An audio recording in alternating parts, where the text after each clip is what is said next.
ওমরে ফারুক ওই ভদ্রমহিলার দরজার কাছে গিয়ে বলেন, আসসালামু আলাইকুম ওয়া রাহমাতুল্লাহি ওয়া বারাকাতুহু। ভিতর থেকে আওয়াজ আসছে, ওয়া আলাইকুমুস সালাম। কে বাবা, এত সুন্দর সালাম আওয়াজ দাও, জীবনে কখনো শুনি না। ওমরে ফারুক বলেন, মা আমি আপনার দরজায় ওমর এসেছি, খাত্তাবের বেটা এসেছি। কি কারণ বাবা?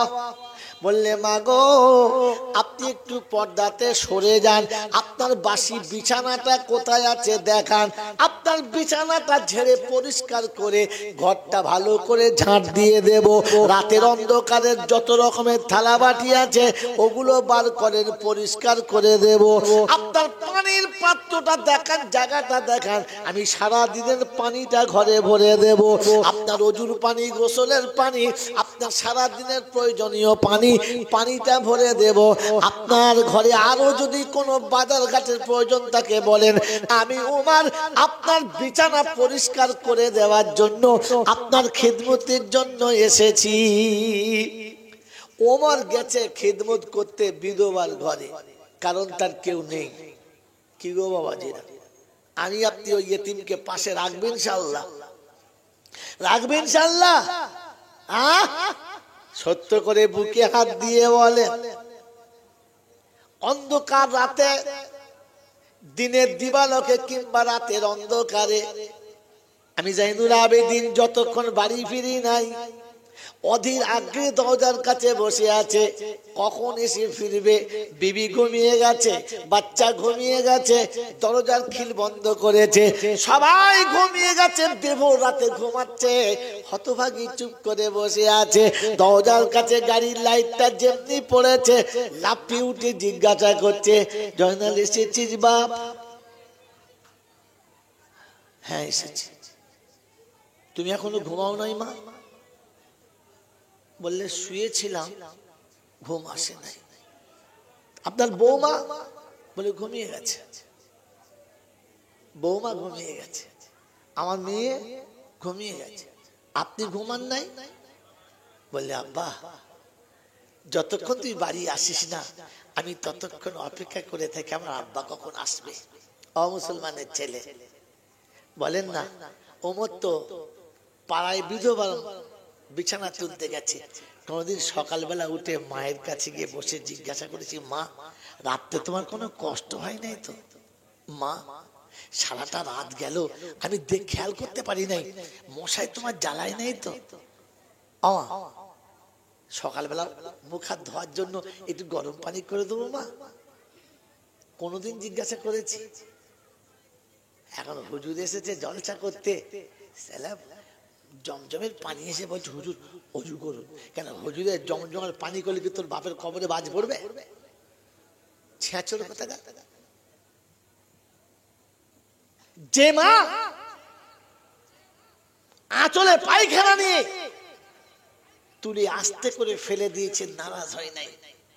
যে মা বুকে পেচ্ছাপ মেখে নিয়ে হাসি মুখে বাচ্চাকে শুকনো কাপড় পরিয়েছে, নারাজ হয় নাই। এই মাটাকে কোনদিন জিজ্ঞাসা করেছো, মা সকালে উঠে তোমার অজু করতে কষ্ট হয়, একটু গরম পানি করে দেবো? জিজ্ঞেস করেছি জীবনে?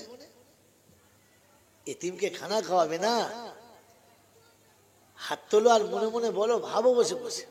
হয়তো মনে ফারুক গেছে, তো বৃদ্ধা মহিলা বলছে, বাবা এই কাজটা এক ভদ্রলোক একটু আগে করে দিয়ে চলে গেছে, নাম লেখে নাই। ওমরে ফারুক বলে, আচ্ছা ঠিক আছে, চলে গেছে তো কালকে দেখবো কি করে আগে আসে। তাই ওমরে ফারুক ছাড়ার পাত্র নয়। পরের দিনে ফজরের আযান হয়েছে, বাস চলে এসছে, নামাজ পড়ার আগে চলে এসছে। চিন্তা করছে, কালকে নামাজ পড়ে গিয়েছিলাম, পাই নাই কাজটা, আজ নামাজের আগে যাবে। অন্ধকার রয়েছে, সবাই দিচ্ছে আসসালামু আলাইকুম ওয়া রাহমাতুল্লাহি ওয়া বারাকাতুহু। তো ভদ্র মহিলা জানাচ্ছে, কে বাবা এত সুন্দর করে সালাম দাও, কে তুমি? বলছে, মা আমি খাত্তাবের বেটা ওমর, ওই কাল এসেছিলাম, কাজটা পাই নাই, তাই আজ এসেছি। আপনার বাসি ঘরটা ঝাড় দিয়ে বিছানাটা তুলে আপনাকে একটুখানি অজুর পানি, গোসলের পানির ব্যবস্থা করব। তো ভদ্র মহিলা বলছে, বাবা এই কাজটা আল্লাহর বান্দা একটু আগে করে দিয়ে চলে গেছে। ওমরে ফারুক তো অবাক হচ্ছে, আশ্চর্য ব্যাপার, আশ্চর্য ব্যাপার, আমার আগে আগে আসে কে? ঠিক আছে, কাল দেখবো। আমি আপনি হলে কি বলতাম, ঝামেলা চুকে গেছে, হ্যাঁ না বলেন না? আরে নিজের পেটে, যার পেটে আমি হয়েছি, এরকম মাকে একটা ভাই খাওয়ালে আর একটা ভাই খবর নেয় না, ও আমার মেজো ভাই খাওয়ায়, আমার দরকার নেই, হ্যাঁ না বলে? ফেরেশতারা বুকে হাত দিয়ে বলেন, ওমরে ফারুক বলছে ঠিক আছে দেখবো কালকে কি করে আসে। মদিনার মসজিদে তাহাজ্জুদের আজান হয়, মক্কার মসজিদে তাহাজ্জুদের আজান হয়, আজও হয়। মদিনার মসজিদে তাহাজ্জুদের আজান হয়েছে, হযরত ওমর ফারুক ঘুম থেকে উঠে ওযু করে চলতে শুরু করেছে, যে আজ দেখবো বেটা তুমি কি করে আমার থেকে আগে চলে যাও। তাহাজ্জুদের আজান শুনে গেছে, গিয়ে আওয়াজ দিচ্ছে আসসালামু আলাইকুম ওয়া রাহমাতুল্লাহ। তো ভেতর থেকে ভদ্রমহিলা আওয়াজ দিচ্ছে ওয়া আলাইকুম আসসালাম। আব্বা, কে গো বেটা এত রাতে? বলছে মা, দুদিন ফিরে গেছি, কাজটা পাই নাই, আজকে নিশ্চয়ই পাবো, আমাকে সুযোগ দিন। তো বলছে বেটা, তোমার আসার একটু আগে আর এক আল্লাহর বান্দা করে দিয়ে চলে গেছে। আমি আর আপনি হলে বলতাম দুধ দুধ দুধ ছাড় দিনই, কাজ তো হচ্ছে, খেদমত হয় নাই, আমি তো এসেছি না, আমাকে কাজটা করতে হবে। এই জন্য মেরে মোহতম দোস্তর বুজুর্গ আল্লাহ ওয়ালা ভাইরা, জ্ঞানীজনরা, সুধী মানুষেরা, এতিম আর অসহায়কে ভালোবাসার কথা শোনাচ্ছি। হয়তো বলে ফারুক বলেন ঠিক আছে, আমার কাজের দরকার নেই, তবে ওই কাজ করনেওয়ালাটা দরকার, লোকটা কি একবার আমার কাছে দেখতেই হবে। তাই এশার নামাজ পড়ে সবাই বাড়ি চলে গেছে, ওমর বাড়ি যায় নাই। ওমর অন্ধকার যখন বেড়েছে তখন টুক টুক টুক টুক টুক টুক করে এসে ওই ভদ্রমহিলার বাড়ির এক পাশে আড়াল জায়গাতে চুপ করে বসে আছে। দেখি কে, কর্মীটা কে। রাত যখন গভীর হয়ে গেছে, রাত যখন গভীর হয়ে গেছে, দেখে এক যুবক টুক টুক টুক টুক করে এসে দরজার কাছে দাঁড়িয়েছে। সবে আওয়াজ দিয়েছে, টুক করে আওয়াজ দিয়েছে, ভিতর থেকে দরজা খুলবে, ভিতর থেকে দরজা খুলবে। ওমর এসেই জামার কলারটা ধরেছে আর বলেছে মান আনতা, বলো তুমি কে। দেখে মুখটা বাঁধা, চেহারাটা দেখতে পাওয়া যাচ্ছে না। বলছে বলো তুমি কে। তো কথাও বলে না আর ধরাও দিতে চায় না, ধস্তাধস্তি চলছে। ওমর বলছে শোন, আমার নাম ওমর, আমার হাত থেকে বাঁচতে গেলে একমাত্র রাস্তা মৌত, মৌত ছাড়া বাঁচতে পারবি না। হয় চেহারা খুলে কথা বল, আর তা না হলে মরার জন্য তৈরি হ। মুখের কাপড়ে যেমনি হাত মেরেছে, কাপড়টা লট করে খুলে গেছে। ওমর তাকিয়ে দেখে জামার কলার ছেড়ে পায়ের কাছে চুপ করে বসে গেছে, আর করুণ স্বরে বলছে আমিরুল মুমিনিন, আমার অপরাধ হয়ে গেছে, আপনি আমাকে ক্ষমা করবেন। কারণ মানুষটা অন্য কেউ না, আমিরুল মুমিনিন, খলিফাতুল মুসলিমিন, নবীর পরে যার আসন তিনি হলেন সিদ্দিকে আকবর রাদিয়াল্লাহু তাআলা আনহু। হযরত আবু বকর সিদ্দিক ওমরের হাতটা ধরে তুলে দাঁড় করিয়েছে। না ভাই, অপরাধ তোমার নাই, অপরাধ তোমার নাই, অপরাধ আমি করেছি, অপরাধ আমার, তুমি ওঠো। বলছে আমিরুল মুমিনিন, আমরা দেশের মানুষ সব মরে গেছি, যে আপনি দেশের বাদশা হয়ে এই এত রাতে এমনি খেদমত করেন। উত্তর শোনেন, আবু বকর সিদ্দিক শোনাচ্ছে, ওমর রে, জীবনে অনেক পাপ করেছি, পৃথিবীর কেউ জানে না, জীবনে অনেক অন্যায় করেছি, পৃথিবীর কেউ জানে না। তাই মনে মনে করেছিলাম একটা ভালো কাজ করি, যেটা পৃথিবীর কেউ জানবে না, শুধু রব জানবে আর আমি জানবো। এটা চেয়েছিলাম, এটাও হাতছাড়া হয়ে গেল। আজ তুমি দেখে ফেললে, এইটাও গোপন থাকলো না। হযরত ওমর ফারুকের চোখ দুটো পানিতে ছলছল ছলছল করছে, আর জিজ্ঞাসা করছে আমিরুল মুমিনিন, কথা বুঝলাম, তবে একটা কথা জানতে পারি? বললে কি? বলে এত রাতে বিনা আলোতে আপনি হেঁটে আসছিলেন কেন? একটা আলো কেন আনলেন না? আর খালি পায়ে কেন আসছিলেন? জুতো পরে কেন এলেন না? ওমর ফারুক বলেন, জিজ্ঞাসা করার পরে আবু বকর সিদ্দিক উত্তর দিচ্ছে, ওমর, আমার দেশের মানুষ খুব গরিব, তাই সারাদিন মেহনত করে হাড় ভাঙা পরিশ্রম করে সন্ধ্যাতে একটু আরামে তন্দাচ্ছন্ন গেছে, সন্ধ্যায় একটু নিদ্রা গেছে। আমার জুতোর আওয়াজে যদি ওদের ঘুমটা ভেঙে যায়, আমি আবু বকর সিদ্দিক কিয়ামতের জবাব দিতে হবে। তাই কিয়ামতের ভয়ে আমি চপ্পলটা পরে আসি না, আমি আলো এই জন্য নিয়ে আসি না, আমার আলো 6টা লেখে কারোর যদি কষ্ট হয়, আমি আবু বকর সিদ্দিক ওই কষ্টের বিনিময় দিতে পারবো না। তাই অন্ধকার রাতে খালি পায়ে টুক টুক টুক টুক করে এসে বিধবার সেবা করতাম। এটার নাম এতিমকে ভালোবাসা। ও মুসলমানের ছেলে আর আমাদের বন্ধুরা, বলেন না আমাকে আর আপনাকে যেদিন পেটে নিয়েছে আপনার আমার মা, সেদিন থেকে স্বপ্ন দেখেছে আমার ফুটফুটে সন্তান হবে, আমি চাঁদের আলোতে তাদের বড় করব, আমি আমার সোনার পালনে তাদেরকে বড় করব। এই স্বপ্ন দেখে ভালোবাসার যত শখ আল্লাহ ছিল সবগুলো কেটে আলাদা করে দিয়েছে। যেদিন আমার আব্বা শুনেছে আমার মায়ের কাছে আমি মায়ের পেটে এসেছি, ওই দিন থেকে বাপের সব শখ শেষ, আহ্লাদ শেষ, আনন্দ শেষ, নিজের ইচ্ছা শেষ, সব বিক্রি করে দিয়েছে। আর যেখানে যা কিছু পেয়েছে তিল তিল করে জড়ো করে আটকে রেখেছে আমার সন্তানের জন্য, এটা আমার সন্তানের জন্য, এটা সন্তানের জন্য। পৃথিবীর আলো আর বাতাসে যেদিন আমি আর আপনি এসেছি, আমার বন্ধু আমি আপনি মনে রেখে দিই, রক্তের বন্যা বয়েছে, পৃথিবী একদিকে হয়ে গেছে, মা একা নীরবে সহ্য করেছে। পৃথিবীর আলোতে যখন এসেছি মা তন্দাচ্ছন্ন হয়ে গেছে, বেহুশ হয়ে জমিনে পড়ে গেছে, রক্তে গোটা শরীর ভিজে গেছে, পাগলের মতো বেহুশ হয়ে পড়ে আছে। সবাই কোলে নিয়ে আনন্দ করেছে, মা কিন্তু ঘরে। আমার আল্লাহওয়ালা ভাইরা, জ্ঞানের জন্য সুধী মশা, যখন মায়ের জ্ঞান ফিরেছে, উঠতে গিয়ে দেখে মাথার চুল থেকে আর কোমর পর্যন্ত গোটাটা রক্তে জমিনের সঙ্গে চেপে রয়েছে। আস্তে আস্তে মাটি ছেড়ে কোন রকম উঠে বসেছে, কিন্তু চোখের জ্যোতি শেষ, অন্ধকার দেখছে, কিচ্ছু দেখতে পাই নাই। খানিক পরে ভালো করে তাকিয়ে দেখে ধোঁয়াশা ধোঁয়াশা মতো ভাব, কুয়াশার মতো ছায়া, দূরে কালো করে ছোট্ট একটা বাচ্চা যেন কিলবিল করে লড়ছে। ভালো করে দুবার তাকিয়ে দেখেছে, আর মনে হয়েছে এটা আমার রক্তের তৈরি, এটা আমার বাচ্চা। করুণ স্বরে বলেছে, আমার বাচ্চাটাকে আমার কোলে দাও না। সবাই বলেছে, পাগলি কোথাকার, তোর বাচ্চা তুই নিবি না, তুই কে নেবে? হাতে রক্ত মুছে নে, তোর গায়ে রক্ত লেগে আছে, তোর হাতে রক্ত লাগলে বাচ্চার কষ্ট হবে। হতভাগী নিজের হাতে রক্তটা নিজের শরীরে মুছে নিয়েছে, আর বলেছে দাও না। বলেছে পড়ে যাবে, বলে না পড়বে না। বাচ্চাকে কোলে তুলে নিয়ে বুকের কাছে যেমনি ধরেছে, মৃত্যুর পথযাত্রী সাথী মা তার সব ব্যথা ভুলে গেছে, ভুলে গেছে স্বামীর দেওয়া লাঞ্ছনা, ভুলে গেছে শ্বশুর বাড়ির সারা জীবনের যন্ত্রণা, ভুলে গেছে সারা জীবনের কষ্ট আর বেদনা। শুধু শুধু মুখের দিকে তাকিয়ে দেখে ঠোঁটে হাসির একটা ছটা ফুটেছে, আর আদর করে কোলের কাছে বুকে টিপে নিয়ে মুখে ডেকেছে আব্বা।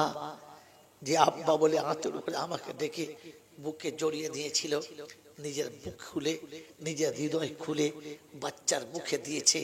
আর আপনার আমার ছোট্ট ঠোঁটের স্পর্শটা বুকে যখনই লেগেছে, বুক থেকে আল্লাহর দেওয়া অফুরন্ত সুধা টপ টপ টপ টপ করে নেমেছে, আর আমাকে আপনাকে পেট ভরে খাইয়ে দিয়েছে। আমার বন্ধু, আমার আল্লাহওয়ালা ভাইরা, জ্ঞানীজনরা সুধী মানুষা, সেদিন থেকে আপনাকে আমাকে তিল তিল করে মানুষ করেছে।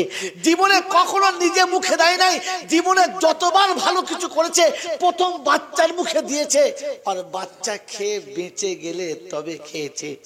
ভালো সুন্দর কোন রান্না কিছু করলে নরমটা বাচ্চার মুখে দিয়েছে, শক্তটা নিজে খেয়ে নিয়েছে। একটা ডিম সিদ্ধ করলে কুসুমটা বাচ্চার মুখে দিয়েছে, আর ছালটা দুজনে ভাগ করে দিয়েছে। এ বন্ধু, নরম গোশটা বাচ্চার মুখে দিয়েছে, হাতটাকে পিতামাতা চুষে খেয়ে গোটা জীবন কাটিয়েছে। আমার আল্লাহওয়ালা ভাইরা, জ্ঞানীজনরা সুধী মানুষেরা, আমার সোনামণি মায়েরা বোনেরা, আমি আপনি ঠান্ডা মাথায় মনে রেখে দিই, আমি আপনি ঠান্ডা মাথায় মনে রেখে দিই, কোনদিন যদি বাচ্চার শরীর খারাপ হয়, কোনদিন বাচ্চার যদি শরীরটা অসুস্থ হয়ে যায়, দেখবেন মায়ের মাথার চিন্তা শেষ নেই, বাপের ফিকিরের শেষ নেই। গরিবের সংসারে প্রতিদিন ইঞ্জিন ভ্যান চালায়, প্রতিদিন ইঞ্জিন ভ্যান চালায়, সকালে যাওয়ার সময় দেখে গেছে বাচ্চাটা একটু জ্বর কেমন যেন বাচ্চাটা আলাচালা করছে, বলে গেছে ওষুধ খাওয়াবে, খাইয়ে দিয়ে চলে গেছে। আমার আল্লাহওয়ালা ভাইরা, আমার বন্ধুরা, সারা দিন ফিকিরে আছে যে 10টা টাকা নিয়ে বাড়ি ফিরবো, এই আশা নিয়ে ইঞ্জিন ভ্যান সারাদিন চালিয়েছে। সন্ধ্যার ঠিক পূর্বে সূর্য যখন ডুবতে চলেছে, গোটা শরীরটা পাকা ফোড়ার মতো ব্যথা হয়ে গেছে, মাথা ঝিমঝিম করছে, সারাদিন কিচ্ছু খাওয়া নেই, গায়েতে সারাদিনের কষ্টের তখনও ধুলোবালি লেগে আছে। দরজার কাছে এসেছে, এসে দেখেছে আব্দুর রহিম, আওয়াজ নেই। বিবিকে জিজ্ঞাসা করছে, ফাতেমা আব্দুর রহিম কই? বলছে সকাল থেকে শরীরটা এত খারাপ যে জোহরের পর থেকে আর কোনো কথা বলে না, চুপচাপ শুয়ে আছে। ছুটে গিয়ে বাচ্চার মাথার কাছে বসে মুখের কাপড়টা সরিয়ে মুখে মুখ দিয়ে দুবার ডেকেছে, আব্দুর রহিম। কোনো সাড়া নেই। বাপের কলিজা ফেটে গেছে, ভুলে গেছে গোসল করার কথা, ভুলে গেছে শরীরের ক্লান্তি, ভুলে গেছে সারাদিনের না খাওয়া অবস্থা। ওইখানেই বাকি সামান দেখে দিয়ে ছুটতে শুরু করেছে। ডাক্তার কোথায় আছে? ডাক্তার বাড়ি চলেছে, 2-4 মাইল দূরে ইটের রাস্তা, ছুটতে চলেছে, হোঁচট খেয়ে পড়ে গেছে, তাকিয়ে দেখে না পায়ের দিকেতে, ছুটে ডাক্তারের কাছে গেছে। ডাক্তার বলছে সন্ধ্যা হয়ে গেছে, যাবো না। বলছে ডাক্তার বাবু, আপনাকে আমি কাঁধে করে নিয়ে যাবো। আপনার পা দুটো জড়িয়ে ধরেছে, বাচ্চার কথা মনে পড়েছে, মনে নাই আমি কে আর কার পায়ে ধরছি। ডাক্তারের পা জড়িয়ে ধরে বলেছে, স্যার আপনি যা নেবেন তাই দেবো, যা বলবেন তাই শুনবো, তবু আপনাকে একবার যেতে হবে। আমার বন্ধুরা, আমার আল্লাহওয়ালা ভাইরা, আমার সোনামণি মায়েরা বোনেরা, ডাক্তারের ব্যাগটা নিয়ে বাপ ছুটছে। ডাক্তার বলছে আসতে চলো, ভয় নেই। ডাক্তার এসে দেখেছে, বলছে ঘাবড়াবে না, জ্বর একটু বেড়েছে, আর কিচ্ছু হয় নাই। বাপের চোখ ভরা পানি, চোখটা লাল হয়ে আছে, আর খালি জিজ্ঞাসা করছে, ডাক্তারবাবু উঠবে তোমার বেটা? নিশ্চয়ই উঠবে। ইঞ্জেকশন দিয়েছে, ওষুধ দিয়েছে, আর বলছে চিন্তা করবেন না, 8 ঘন্টা পরে বাচ্চা উঠে যাবে। আমার আল্লাহওয়ালা ভাইরা, ডাক্তারকে ছেড়ে দিয়ে, ডাক্তারের ফি দিয়ে, ডাক্তারকে পৌঁছে দিয়ে ছুটে এসে বাচ্চার মাথার কাছে মুখের দিকে তাকিয়ে বসে আছে। 8 ঘন্টা 40 মিনিট পার হয়েছে। ওষুধ আর ইঞ্জেকশনের যখন অ্যাকশন ঠিক ধরে গেছে, বাচ্চার আস্তে আস্তে ঘামটা কেটেছে, জ্বর সরে গেছে, চোখ খুলে যেমনি তাকিয়েছে, তাকিয়ে যখন বাপের মুখের দিকে দেখেছে, তখন বাপ আর কিচ্ছু বলে নাই। বাপের 2 চোখ দিয়ে পানি গড়গড় করে আসছে। ছেলে জিজ্ঞাসা করছে, আব্বা? বলছে আব্দুর রহিম, তুই আমাকে আব্বা বলে ডাকবি, এই অপেক্ষা করে বসেছিলাম, একবার আব্বা বলে ডাকবি, আমি এসে তোর মুখে আব্বা ডাক শুনতে পাই নাই। আমার বন্ধুরা, আমার আল্লাহওয়ালা ভাইরা, বাচ্চার সুস্থতা দেখে মা আব্বাকে খাবার দিয়েছে, আর বলেছে চলো খেতে বসবে, চলো, সারাদিন কিছু খাও নাই, রাত 10টা বেজে খাবে, চলো। তো বাচ্চাকে পাশে রেখে খেতে বসেছে, 2 লোকমা খেয়েছে। আর মা জিজ্ঞাসা করছে, হ্যাঁ গো, এখনকার দিনে এই কার্তিক মাসের শেষে পায়ে কাদা কোথা থেকে লাগালে? হ্যাঁ, কাদা শুধু খেতে বসছো? ইটের রাস্তায় ছুটে গেছে, কাদা। বলছে দেখে সত্যি গোটা পায়ের আঙুলটা কাদাতে ভর্তি। বলে তাই তো রে, পায়ের কাদাটা যেমনি হাতে করে টেনেছে, দেখে কাদা নয়, ধুলোবালি লেগে জমে গেছে, পায়ের নখটা শুদ্ধ চলে গেছে। মা লাফিয়ে উঠে বলেছে, হ্যাঁ গো, নখ কই তোমার পায়েতে? আমার পায়ে নখ আছে। বলছে দেখো নখ নাই।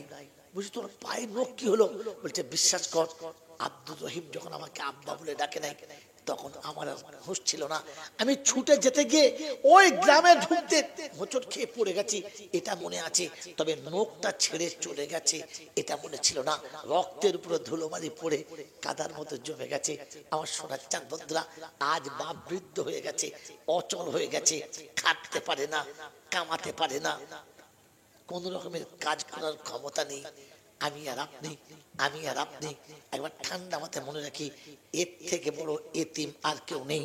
যার আব্বা মরে গেছে, যার মা মরে গেছে, যার ভাই মরে গেছে, যার বোন মরে গেছে, যার দাদু মারা গেছে, যার নানা মারা গেছে, যার নানি চলে গেছে, যার দাদি চলে গেছে, পৃথিবীতে কেউ নেই। একেবারে নিঃস্ব, একেবারে এতিম, একেবারে অসহায়। আপনার আমার সেই জন্ম দেওয়া পিতা, যে আজ হাত বাড়ালে দেবার মতো কেউ নেই, যে আজ ছুটে গেলে পাশে ডাকার মতো কেউ নেই, সব গাছের ডালপালা ভেঙে একা চুপ করে বসে আছে।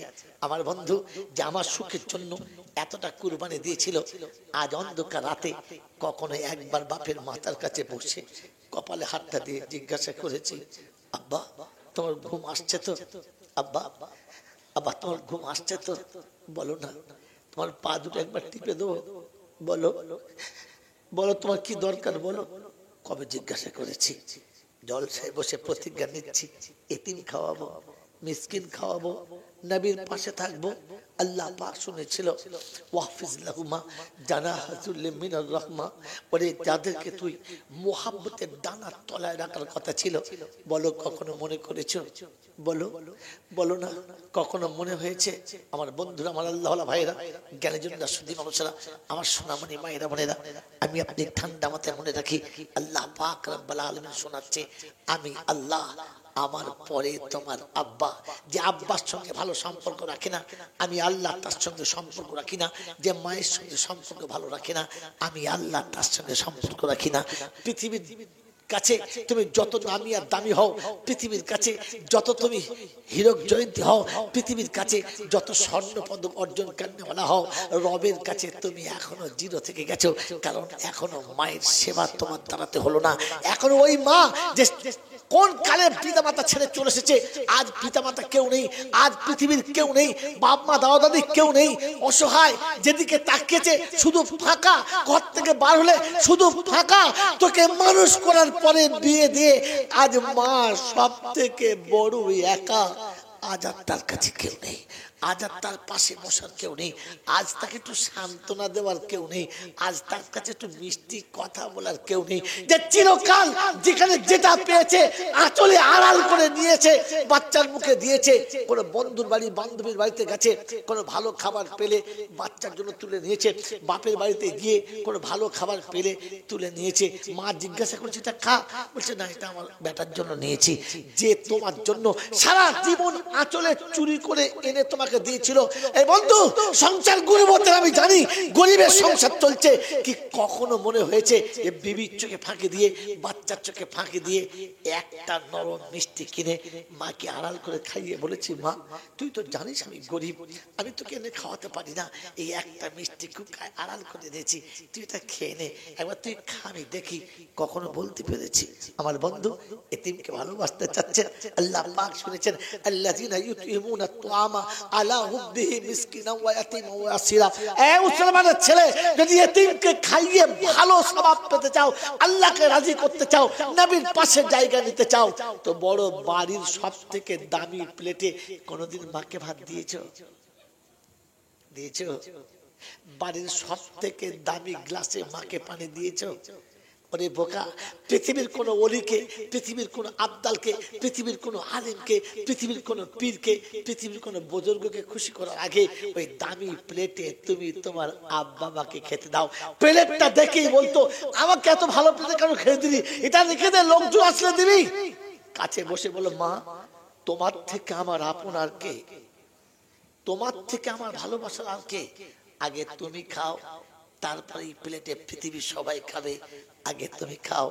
রব্বে জুল জালাল বলে, ওই ফেরেশতা সাক্ষী থাক, যে মাকে তার মনের মতো প্লেটে খাইয়েছে, আমি তাকে আমার মনের মতো প্লেটে তাকে খাওয়াবো। বলুন সুবহানাল্লাহ।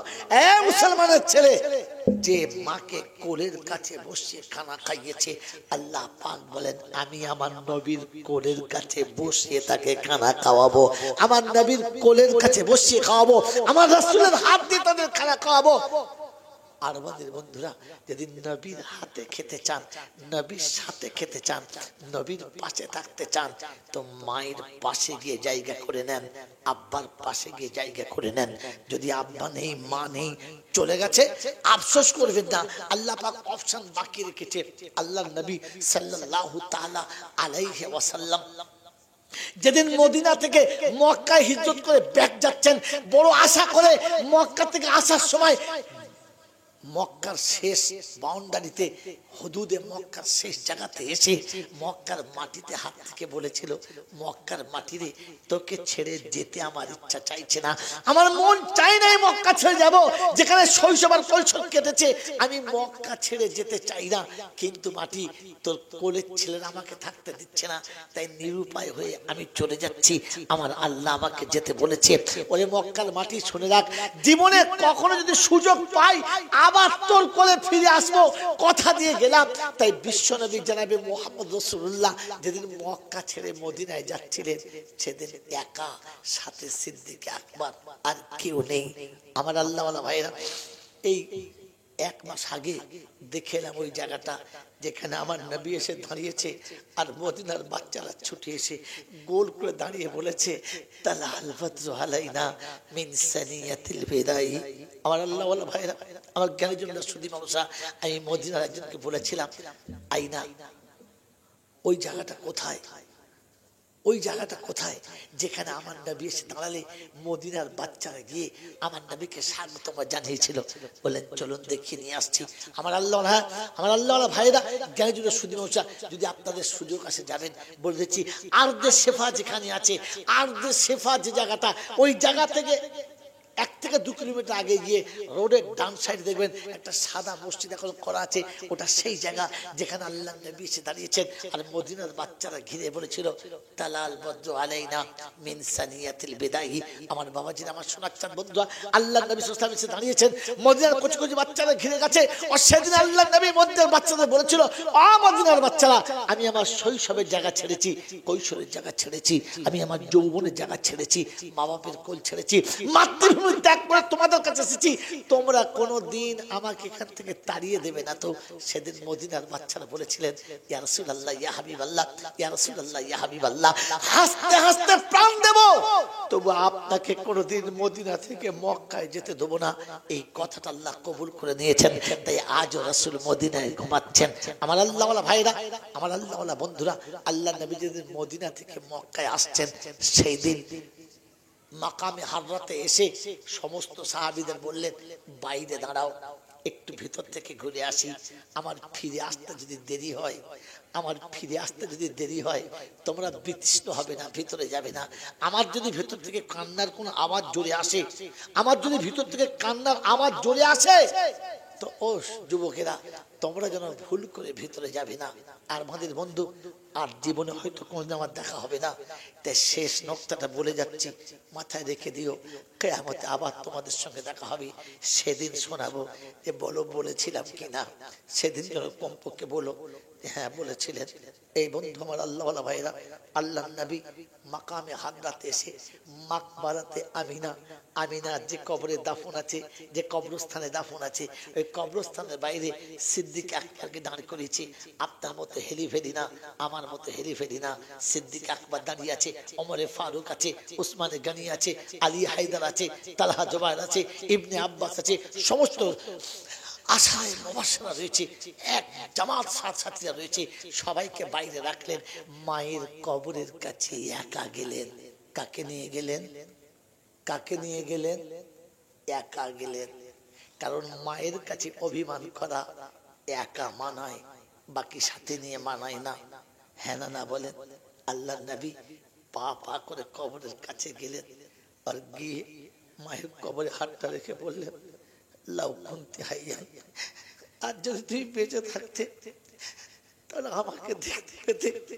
আমাকে একা রেখে চলে গিয়েছিল মা, যে দাদুর হাতে, ওই দাদু আমাকে ছেড়ে চলে গেছে চাচার হাতে।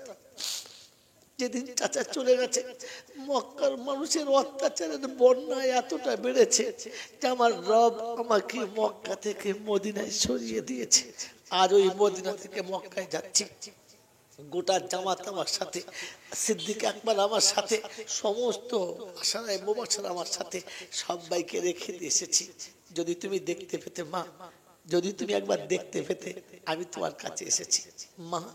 আজ পৃথিবীতে আমাকে অনেক নামে ডাকে, অনেক লকবে ডাকে, অনেক শব্দ বলে ডাকে, কিন্তু ইয়া মুহাম্মদ বলে আমাকে কেউ ডাকে না মা। যদি তুমি থাকতে তাহলে তুমি ডাকতে ইয়া মুহাম্মদ বলে, একবার তুমি যদি আওয়াজ দিতে ইয়া মুহাম্মদ ওয়াল্লাযী নাফসি বিয়াদিহি, ওই পাক জাতের কসম যার হাতে আমার জান, যার হাতে আমার জান, মা তুমি একবার ডাকতে ইয়া মুহাম্মদ। আর আমি যদি নামাজ পড়তাম, আর নামাজ যদি ফরজ নামাজ হতো, আল্লাহ পাকের ইজ্জত ও জালালের কসম করে বলছি মা, আপনার আওয়াজ কানে এলে নামাজ ছেড়ে দিতাম, ছুটে আপনার সামনে আসতাম, এসে বলতাম মা কি আদেশ বলেন, কি আদেশ করছেন করেন। আপনার আদেশ প্রথম আদায় করতাম, পরে আল্লাহর হুকুম আদায় করতাম। উম্মত তোমাকে নবী মেসেজ দিয়ে চলে গেছে, নবী যাওয়ার সময় বলে দিয়ে চলে গেছে উম্মতে মায়ের কবরের কাছে, আব্বার কবরের কাছে একা যাবি, কাউকে নিয়ে যাস না, একা কবরের কাছে যাবি, আর পাশে দাঁড়িয়ে বলবি মা তুমি তো বলতে, তোকে না দেখলে থাকতে পারি না, আজ এখানে কি করে শুয়ে আছো, বছরের পর বছর শুয়ে আছো, একবারও যেতে মন হয় নাই। আমি এসেছি, আমি এসেছি, আমার জীবনে যদি কোনোদিন কোনো ভুল করে থাকি তুমি আমাকে ক্ষমা করে দেবে। আল্লাহ পাকের প্যারা নবী সাল্লাল্লাহু তাআলা আলাইহি ওয়াসাল্লাম শিখিয়ে দিয়ে গেলেন, মা চলে গেছে ভুলে যেও না, মার কাছে আসবে, মাকে জিজ্ঞাসা করবে, মাকে বলবে, তুমি যখন মায়ের কাছে অন্যায় স্বীকার করবে তখন ফেরেশতাদেরকে আল্লাহ ডেকে দেখাবে, ইয়া আইয়ুহাল মালায়েকা উনদুর, এই ফেরেশতা দেখ কারা এগুলো। বলছে আল্লাহ আপনার বান্দা এখানে কি করে, এদের কি সম্পর্ক, তো বলবে হাজা ওয়ালাদুন, এরা হলো ওই মায়ের বাচ্চা, বাপ মায়ের কবরের কাছে এসেছে, কিসের জন্য কাঁদছে, বলছে আজ বাচ্চা অসহায় হয়ে নিরুপায় হয়ে পিতা মাতার কবরের কাছে এসেছে, আজ বাপ নেই মা নেই, তাই মায়ের কবরের কাছে এসে চোখের পানি ফেলেছে। রাব্বে জুল জালাল বলে ফেরেশতা তোরা সাক্ষী থাক যে সন্তান এসে মায়ের কবরের কাছে দাঁড়িয়ে আওয়াজ দিয়েছে আর বলেছে মা তুমি আমাকে ক্ষমা করে দাও। ওই মার ক্ষমা করার আগে আমি আল্লাহ দুজনকেই ক্ষমা করে দিয়েছি, মাফ করে দিয়েছি।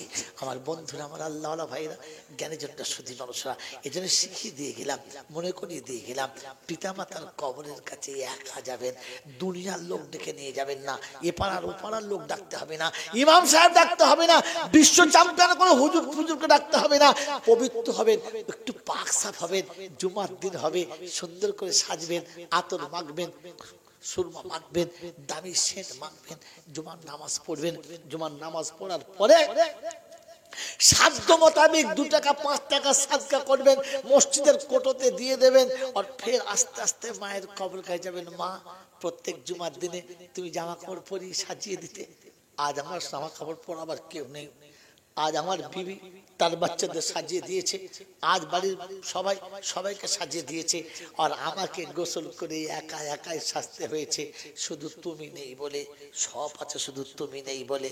আমার আল্লাহওয়ালা ভাইরা ফের মায়ের কবরের কাছে দাঁড়িয়ে বলো মা আমি এসেছি। মেরে মহতম দোস্তর বুজুর্গ, আল্লাহওয়ালা ভাইরা, জ্ঞানীজনরা সুধী মানুষরা, সন্তান পৃথিবী থেকে চলে গেছে, তার জন্য হায়ার করে মৌলবি এনে দোয়া করতে হবে না। আপনি বাপ, আল্লাহ নবী বলেছেন পিতা মাতার দোয়া আব্বা আল্লাহ কখনো ফেরায় না। তাই শুনিয়ে দিচ্ছি, যখন বাড়িতে কোনো অনুষ্ঠান হবে, কোনো আনন্দ হবে, কোনো বিয়ে হবে, কোনো ভালো ধরনের কাজ হবে, পৃথিবীর প্রত্যেকটি পিতা মাতা চায় এই অনুষ্ঠানে আমার বাচ্চাটা হাজির থাক, চায় না? চায় না? কি চায়, কি চায় না? চায় না? আমার আল্লাহওয়ালা ভাইরা, আমার শোনাচ্ছেন বন্ধুরা, 10 বছর পর্যন্ত মা কোনোদিন কোনো হাঁস মুরগির কোন রকমের মাংস মুখে দিতেন না। আমি মলন হয়ে বাড়ি ফিরে গেছি, খাই না। আমি আমার দাদিমা বেঁচে আছে, জিজ্ঞাসা করলাম দাদিমা মা গোশ খায় না কেন? বলছে জানি না। আমি বললাম আমি তো ছোটবেলায় জানতাম মা খায়, এখন খায় না কেন? জানি না। একদিন আড়ালে জিজ্ঞাসা করলাম মা সত্যি বলতো কেন খাস না? বলছে তোকে শুনতে হবে না, তোকে শুনতে হবে না। আলাম বল না শুনি একবার কি হয়েছে। বললে শোন, যেদিন থেকে তুই পড়তে চলে গেছিস বাড়িতে আর ফিরে আসিস না, শুনেছি মাদ্রাসায় ভালো রান্না বান্না হয় না, শুনেছি মাদ্রাসায় সাদা মাটা রান্না হয়, কখনো সবজি তো সবজি, কখনো ডাল তো ডাল, কখনো পাতলা সাদা ভাত। আল্লাহ হ্যাঁ এটা ঠিক। বললে শোন, যখনই বাড়িতে কোনো আনন্দের জোয়ার বয়েছে, যখন বাড়িতে কোনো জামাই এসেছে, বাড়িতে কোনো ভালো শুভ অনুষ্ঠান হয়েছে, সবাই খানা খেয়েছে, আর খেতে বসে প্রথম লোকমাটা মুখে তুলে মনে হয়েছে আমি এখানে সুন্দর গোশের টুকরো দিয়ে ভাত খাচ্ছি, আমার বাচ্চারা শুধু ডাল দিয়ে ভাত খেয়ে শুয়ে গেছে। আমি মা, তাই ওপারে আমার যাই নাই। এই না খেতে খেতে 10 বছরে আমার গোশ খাওয়াটা পুরো শেষ হয়ে গেছে, আর কোনোদিন খাবো না। আল্লাহ মা, তুই এই জন্য খাস নাই? বললে হ্যাঁ। মেরে মুক্তম দোস্তর বুজুর্গ, আমার আল্লাহওয়ালা ভাইরা, জ্ঞানের জন্য সত্যি মানুষেরা, আপনার বাড়িতে যেহেতু খুব ভালো অনুষ্ঠান চলছে, খুব ভালো খাওয়া দাওয়া চলছে, আমার আল্লাহওয়ালা ভাইরা, সেদিন আপনি দুটো এতিমকে ডাকুন। এই এতিম মিসকিনদের খাবার, দুটো এতিমকে খাবার, আর এতিমের পাতে ভাতের বাসনটা দিয়ে, ভালো খাবারটা দিয়ে আপনি নিচু হয়ে ছুট করে বাচ্চার কবরের কাছে চলে যান, আর গিয়ে বলেন, আব্বা ঘুমাচ্ছিস, একা একা ঘুমাচ্ছিস সারা জীবনের মতো, আর কোনদিন আমাকে আব্বা বলে ডাকবি না। তুই ভুলে গেছিস, আমি তোকে ভুলি নাই। তাই তোর জন্য তোর মতো দুটো বাচ্চাকে কোলের কাছে বসি আমি খাওয়াই, ওদেরকে খেতে দিয়ে তোর কাছে এসেছি, তোর ভাগটা আমি বাদ দিই নাই। আমার সব ছেলেরা যেখানে ভাগ পেয়েছে, তোর ভাগটা দিয়ে এসেছি। তুই ভাবরাস না, আমি তোর বাপ এখনো তোকে ভুলি নাই। আমার আল্লাহ ভাইরা, সন্তানের কবরের উপরে হাতটা বুলিয়ে দিয়ে বলুন, ঘাবড়াস না, ভয় খাস না, আমি আসছি, খুব তাড়াতাড়ি আসবো, প্রথম আমি তোর কাছে আসবো, কেউ আসার আগে আমি তোর সাথে দেখা করবো। এটা বাচ্চার কবরে হাতটা রেখে দিয়ে বলে আসেন। এরপরে হাতটা আল্লাহর কাছে তুলে বলেন, আল্লাহ আমি পিতা, আমি অযোগ্য, তাই তুমি আমার হাত থেকে তোমার আমানত ফিরিয়ে নিয়েছো, আমার কোনো দুঃখ নেই, আমার কোনো দুঃখ নেই। তবে অনুরোধ এতটুকু, কে আমাদের ময়দানে আমার বাচ্চাকে আমার কোলে জোরে ফিরিয়ে দেবেন। সেদিন যখন আমার বাচ্চা আমার কোলে চেপে নেয়, সব বাচ্চারা 10 বছর কোলে চেপেছে, সব বাচ্চারা 15 বছর কোলে চেপেছে, সব বাচ্চারা 10-15 বছর বাপের কাছে আবদারা সব মিটিয়েছে। আমার এই বাচ্চারা কি অপরাধ করেছিল যে আমার কোলেও চাপতে পারলো না, আবদার মিটাতে পারলো না? ওরা যেন কিয়ামতে ওদের আবদারটা মিটিয়ে নেয়। আমার আল্লাহওয়ালা ভাইরা, আল্লাহর কাছে দোয়া করেন আর বলেন, আল্লাহ আমি জীবনে যদি কোন রকমের কোনো ভালো কাজ করে থাকি, আমি জীবনে যা কামিয়েছি সব এই বাচ্চাদের দিয়ে গেলাম, আর জীবনে কোনোদিন কোনো ভালো কাজ যদি করে থাকি, তাহলে ওই ভালো কাজটা আমি আমার বাচ্চার জন্য দিলাম, আর আপনার কাছে হাত তুললাম। কাল হাসরে আমার বাচ্চাকে তোমার জান্নাতের বাগানে বসিয়ে দিও, তোমার আরশের তলাতে বসিয়ে নিও। আল্লাহ পাক রব্বুল আলামিন জিজ্ঞাসা করে, ফেরেশতা ওর জীবনে আর কোনো ভালো কাজ আছে? বললে না। বলে একটাই ছিল, সেটাও দিয়ে দিয়েছে? বললে হ্যাঁ। বলে কারণ? বলে ও সন্তানকে খুব বেশি ভালোবাসে, তাই জীবনের সব থেকে ভালো সম্পদটা সন্তানকে দিয়ে দিয়েছে। রব্বে জুল জালাল বলেন, ফেরেশতা শোন, ওই বাপ বাচ্চাকে যত ভালোবাসে, আমি বান্দাকে তার থেকে বেশি ভালোবাসি। ও বাপ যদি জীবনের একটা ভালো কাজ দিয়ে বাচ্চাকে বাঁচিয়ে নিতে পারে, তো আমি আল্লাহ বিনা ভালো কাজেতে বাপ বেটাকেও বাঁচিয়ে নিতে পারি, দুটোকেও বাঁচিয়ে নিতে পারি। তাই তুই শুনে রেখে দে, বাপ বেটাকে আমি আল্লাহ আমার রহমে ক্ষমা করে দিলাম, আমার নিজের দয়াতে মাফ করে দিলাম। আমার আর মাদির বন্ধুরা, আমার সোনার বন্ধু, আমার সোনামণি মায়েরা বোনেরা, দুটো কথা শুনে দিয়ে চলে গেলাম। আমাকে খোদার হাতে আমার লাগামটা দিতে হবে, আর বলতে হবে, আল্লাহ তুমি যেমন চালাবে তেমন চালিয়ে নাও, যেমন চাইছো তেমন চালিয়ে নাও। আর বাকি জীবনটা পিতা মাতার কাছে থেকে কাটান, আব্বা মায়ের পায়ের তলাতে কাটান, আব্বা মায়ের শ্রদ্ধার নজরে কাটান। কারণ আব্বা মায়ের দোয়ার থেকে বড় দোয়ার কারোর দোয়া না। মা যদি সত্যিকারের দোয়া করে, তো পৃথিবীতে যত ছোট ধরনের মানুষ হোক না কেন, এ নবীদের সাথী হতে পারে। শেষ নসিহত শুনিয়ে দিলাম। আল্লাহওয়ালা ভাইরা, একদিন মুসা নবী খোদাকে জিজ্ঞাসা করছে, খোদা জান্নাতে আমার কে বন্ধু হবে বলতে পারেন? তো আল্লাহ শোনাচ্ছে, মুসা তোর বন্ধু কসাই হবে। আল্লাহ পাকের দরবারে মুসা বলছে, আল্লাহ তুমি এটা কি বললে? আমি নবী, কসাই আমার বন্ধু হবে? বলছে হাজা হুয়া, এটাই ওটা, হাজা হুয়াল হক, এটাই সত্য। বলে তাই? তো একটু দেখান কসাইটা কেমন? বলে কসাই দেখবি, কসাই দেখবি তো শুনে রেখে দে, চল টাকশালিতে চল। টাকশালি গোশের দোকানে দেখবি চ, গিয়ে দেখে বিশাল বড় গোশের দোকান, বিশাল বড় গোশের দোকান, 4-5টা গরু একাই জবাই করেছে, আর গোশ ছাড়িয়ে হু হু করে বিক্রি করছে, একেবারে লোক লাইন দিয়ে নিচ্ছে। দাঁড়িয়ে দাঁড়িয়ে মুসা সারাদিন দেখছে, দেখে 5টা গরুর মধ্যে যে গরুটা সব থেকে ভালো, সেই ভালো গরুর ভিতরে সব থেকে যারা নরম গোশ একটা বড় টুকরো কেটে এক পাশে সরিয়ে রেখেছে। সমস্ত গোশ বিক্রি, মাগরিবের আগে সব শেষ। সব যখন গোশ বিক্রি হয়ে গেছে, ঝোলার গোশটা বার করে ফার্স্ট ক্লাস করে কিমা করেছে। কাঁচাতেই লোভ লাগছে, যেন খেয়ে ফেলি। কিমা বানানোর পরে ঝোলাতে প্লাস্টিকে ভরে, ঝোলাতে ভরেছে। এবার শাটার লাগাচ্ছে, পয়সা করে ঝোলায় ভরেছে, চলে যাবে। শাটার লাগাচ্ছে, মুসা নবী আস্তে করে পাশে গিয়ে দাঁড়িয়ে বলছে আসসালামু আলাইকুম। দরজা বন্ধ করে বলছে ওয়ালাইকুম সালাম, কি খবর ভাই? বলছে আমি বিদেশি মুসাফির, রাস্তা অনেক দূর আমি যাব, অন্ধকার হয়ে গেছে আর যেতে পারবো না। আজকে রাতটা মনে মনে করছি আপনার কাছে মেহমানদারি করব, আমাকে একটু মেহমানদার বানাবেন, আমাকে আমাকে আমাকে একটু মেহমানদারি করাবেন। বলে ঠিক আছে আলহামদুলিল্লাহ, অসুবিধা নেই, তবে একটা শর্ত। বলে ভাই আমি বিদেশি মানুষ, শর্ত দিলে আমি পারি। বলে সহজ শর্ত। বলে কি? বলে আমি আমার এখান থেকে বাড়ি যাওয়ার সময় রাস্তায় এক জায়গায় একটুখানি দাঁড়াবো, আপনার এখানে কোনো অপেক্ষা করতে হবে, সহ্য করা যাবে? মুসা বললে অসুবিধে কী আছে, আপনি দাঁড়াবেন আমিও দাঁড়াবো। বলে হ্যাঁ ঠিক আছে। দরজা বন্ধ করে চললেন, এখান থেকে আলমারি, আলমারি থেকে বাদগুলা থেকে একেবারে ঝিটকে পাতা। চিন্তা করছে কত দূর বাড়ি রে বাবা, দেখে মাঠ পার হয়ে গ্রাম, গ্রামে ঢুকতেই একটা ছোট্ট মতো ঘর, 2 চালা ছোট্ট ঘর বাগানের ভিতরে। বা ঘরটা ছোট কিন্তু সুন্দর, টিপটপ ঝকঝক করছে।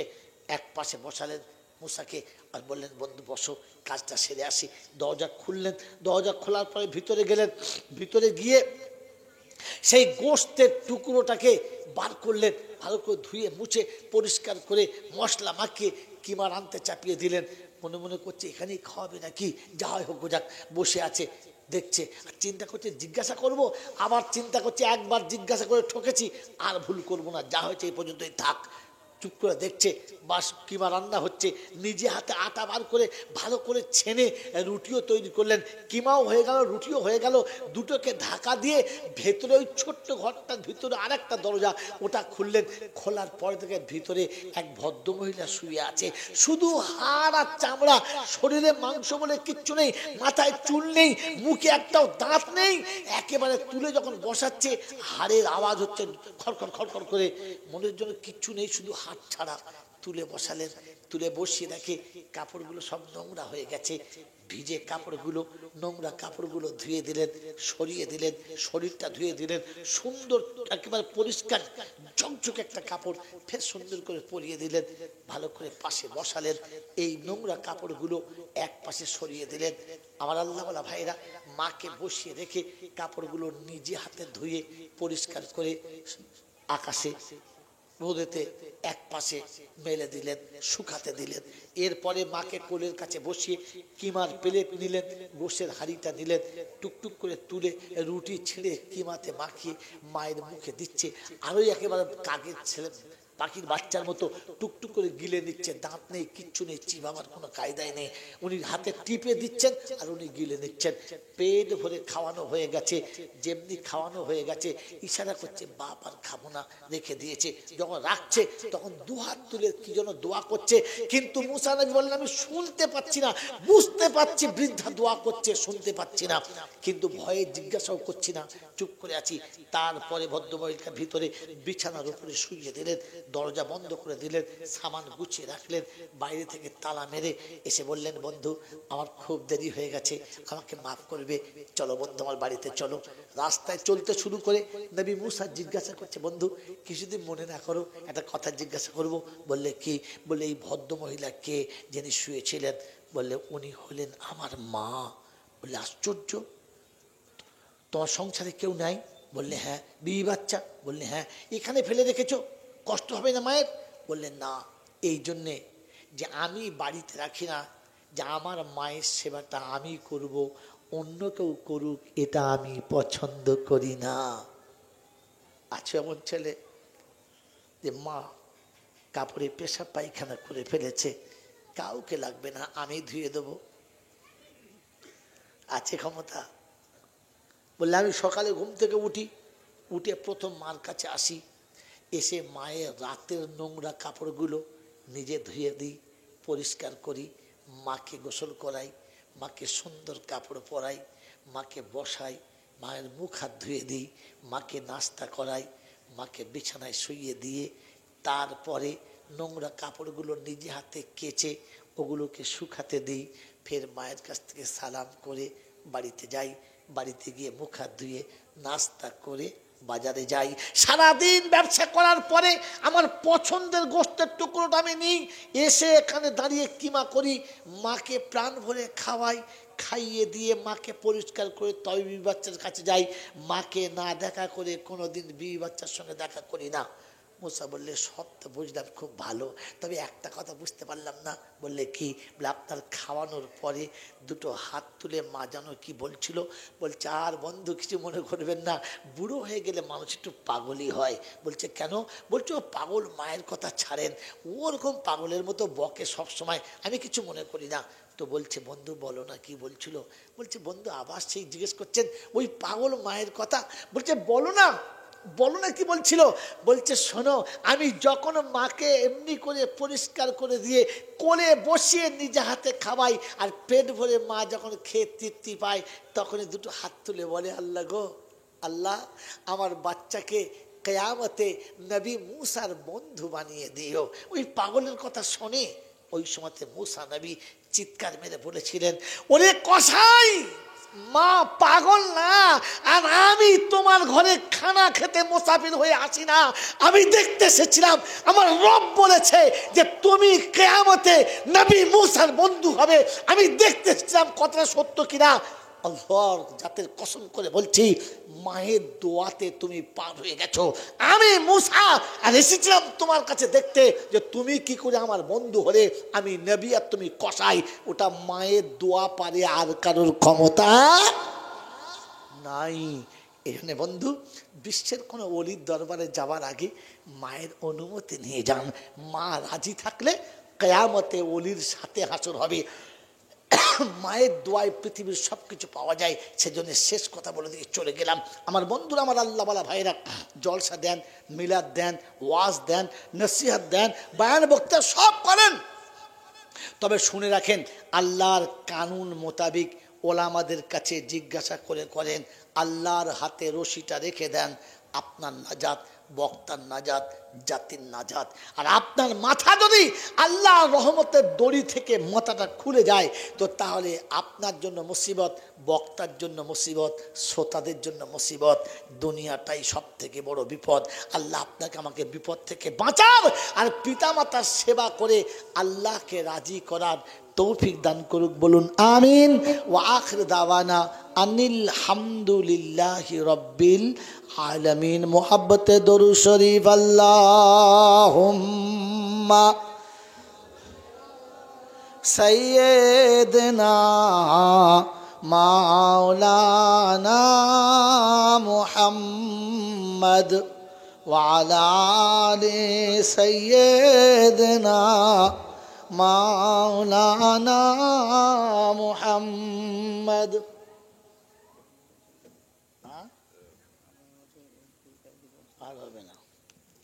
বিসমিল্লাহির রহমানির রহিম। আলহামদুলিল্লাহি রাব্বিল আলামিন, ওয়াসসালাতু ওয়াসসালামু আলা সাইয়্যিদিল আমবিয়াই ওয়াল মুরসালিন ওয়া আলা আলিহি ওয়া আসহাবিহি আজমাইন।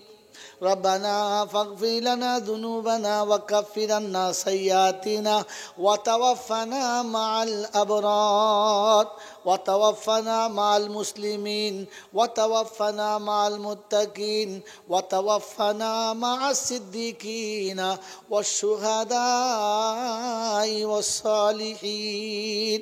মওলাই হাকিম, দুটো হাত তোমার দরবারে তুলেছি, অতীত জীবনের গুনাহগুলোকে মাফ করে দাও আল্লাহ। জানা অজানা, দেখা অদেখা, দিনের আলোতে রাতের আধারে, শিরক কুফর অন্যায় অত্যাচার বেদাত সগীরা কবিরা, ছোট বড়, ইচ্ছায় অনিচ্ছায়, প্রকাশ্যে গোপনে, ত্রুটি বিচ্যুতি বেয়াদবি আয় আল্লাহ যা কিছু করে ফেলেছি সমস্ত ভুলগুলোকে মাফ করে দাও। হাতের গুনাহ, পায়ের গুনাহ, চোখের গুনাহ, মুখের গুনাহ, দিল দিমাগের গুনাহ, হৃদয়ের পরিকল্পিত গুনাহ, সমস্ত গুনাহগুলোকে ক্ষমা করে আল্লাহ তোমার নেক বান্দাদের খাতায় আমাদের নামগুলোকে লিখে দাও। আয় আল্লাহ ইয়া রহমান ইয়া রহিম ইয়া জাল জালালি ওয়াল ইকরাম। আল্লাহ সন্ধ্যা থেকে ওলামারা অনেক দামি দামি কথা বলেছেন, আমি গুনহেগার এ পর্যন্ত যা কিছু বলেছি আল্লাহ সমস্ত ভুল ভ্রান্তিকে মাফ করে দাও। আল্লাহ তুমি যেমন ভাবে বলিয়েছ তেমন বলার চেষ্টা করেছি, আয় আল্লাহ স্লিপ যত হয়ে গেছে তুমি মাফ করে দাও। আল্লাহ কোরআন শরীফ, কালেমা শরীফ, দরুদ শরীফ পড়েছি, এর সওয়াবটুকু সোনার মদিনায় আমার নবী পাকের রওজা মুবারকে পৌঁছে দাও। আয় রব্বাল আলামিন আল্লাহ খাস করে আম্মা জান খাদিজাতুল কুবরা রাদিয়াল্লাহু তাআলা আনহার রূহ মুবারকে সওয়াব খানা পৌঁছে দাও। আয় আল্লাহ तमाम নবীন, সিদ্দিকিন, সালিহিন, ওলামায়ে দ্বীন যারা চলে গেছে, মুফাসসিরিন, গাউস কুতুব, পীর পয়গম্বর, ওলি আব্দাল, উস্তাদ, মাশায়েখ, মুমিন মুমিনা, উম্মাহাতুল মুমিনিন, আইমায়ে মুজতাহিদিন, শুহাদায়ে বদরিন, শুহাদায়ে উহুদ, শুহাদায়ে কারবালা, মুহাদ্দিসিন কিরাম, মুজাদ্দিদিনে জামান, কুতুবে আলম যারা দুনিয়া ছেড়ে চলে গেছে আল্লাহ সকলের আরওয়াহ মুবারকে সওয়াব খানা পৌঁছে দাও। আল্লাহ আমাদের মা বাপ, দাদা দাদি, নানা নানি, আত্মীয় স্বজন, পাড়া প্রতিবেশী, ভাই ভগ্গর, মাতা কুল, পিতা কুল, শ্বশুর শাশুড়ি কুল যারা দুনিয়া ছেড়ে চলে গেছে আল্লাহ সকলের কবরগুলো জান্নাতের বাগান বানিয়ে দাও।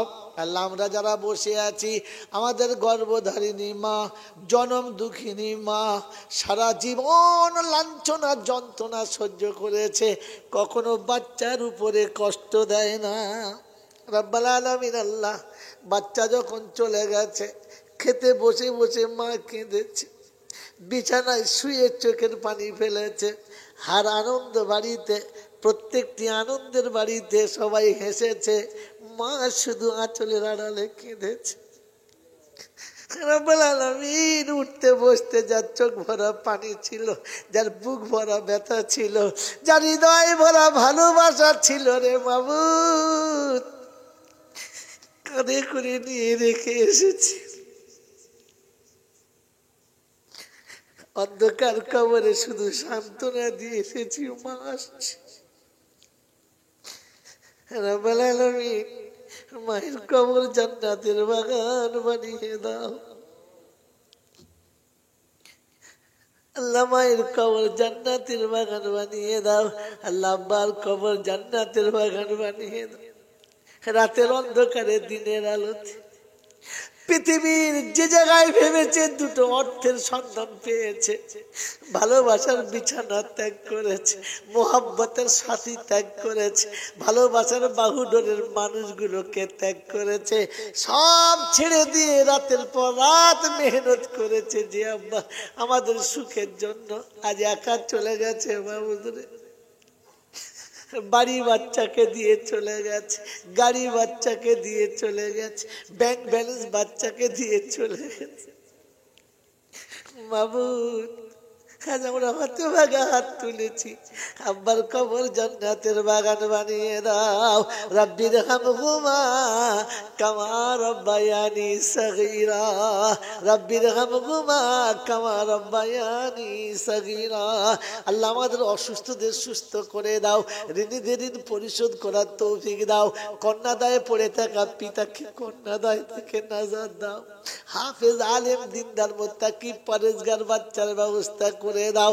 আয় আল্লাহ তোমার রহমতের দরবারে তুমি আমাদের নামগুলো লিখে দাও, বিশ্ব মুমিনের হালাল রুজি খাবার তৌফিক দাও, হক কথা বলার তৌফিক দাও, ইজ্জতের জিন্দেগি ফিরিয়ে দাও, মুস্তাজাবুদ দাওয়াত করো, আখলাকে হাসানা দাও। আল্লাহ তুমি আমাদের উপরে রাজি হয়ে যাও মাবুদ। মাবুদ দুনিয়া থেকে যাবার সময় তুমি আমাদের উপরে রাজি হয়ে যাও, রমজান মাসেতে মরণ দাও, জুমার দিনেতে মরণ দাও, আল্লাহ রোজা রেখে মরণ দাও, দুনিয়াতে সেহরি করিয়ে দাও, ইফতারি তোমার আরশের তলাতে করিয়ে দাও। এই অনুষ্ঠান যারা করেছে মাবুদ, অর্থ দিয়ে, বুদ্ধি দিয়ে, শক্তি দিয়ে, সাহস দিয়ে, জ্ঞান গরিমা দিয়ে, আল্লাহ সকলের সুআবাবকে, আল্লাহ সকলের দানকে তুমি কবুল করে নাও। আল্লাহ গ্রামে যত মানুষ দুনিয়া থেকে চলে গেছে ইমানদার মুমিন মুমিনা, সকলের কবর জান্নাতের বাগান বানিয়ে দাও। আল্লাহ মায়েরা বোনেরা যেখানে বসে হাত তুলেছে আল্লাহ তাদের মনস্কামনা পূর্ণ করো। আল্লাহ মায়ের আঁচলের বাচ্চাদেরকে সুস্থ রেখে দাও। আয় আল্লাহ যারা মা হতে পারে নাই তুমি তাদের মা হওয়ার ক্ষমতা দাও। আল্লাহ যাদের কোলের বাচ্চা চলে গেছে তুমি তাদের কোল ভরা তোমার নেক বান্দা পাঠিয়ে দাও। রব্বানা আতিনা ফিদ দুনিয়া হাসানা ওয়া ফিল আখিরাতি হাসানা ওয়া কিনা আযাবান নার। আল্লাহ এই জলসাকে তুমি কবুল করে নাও। যারা বসেছিল, বসে আছে এবং সারা জীবন যারা জলসায় বসবে আল্লাহ সবাইকে কাল কিয়ামতের ময়দানে আমাদের সকলকে তোমার আরশের তলাতে বসিয়ে নিও। সুবহান রাব্বিকা রাব্বিল আম্মা ইয়াসিফুন ওয়া সালামুন আলাল মুরসালিন ওয়ালহামদুলিল্লাহি রাব্বিল আলামিন। আসসালামু আলাইকুম ওয়া রাহমাতুল্লাহি ওয়া বারাকাতুহু।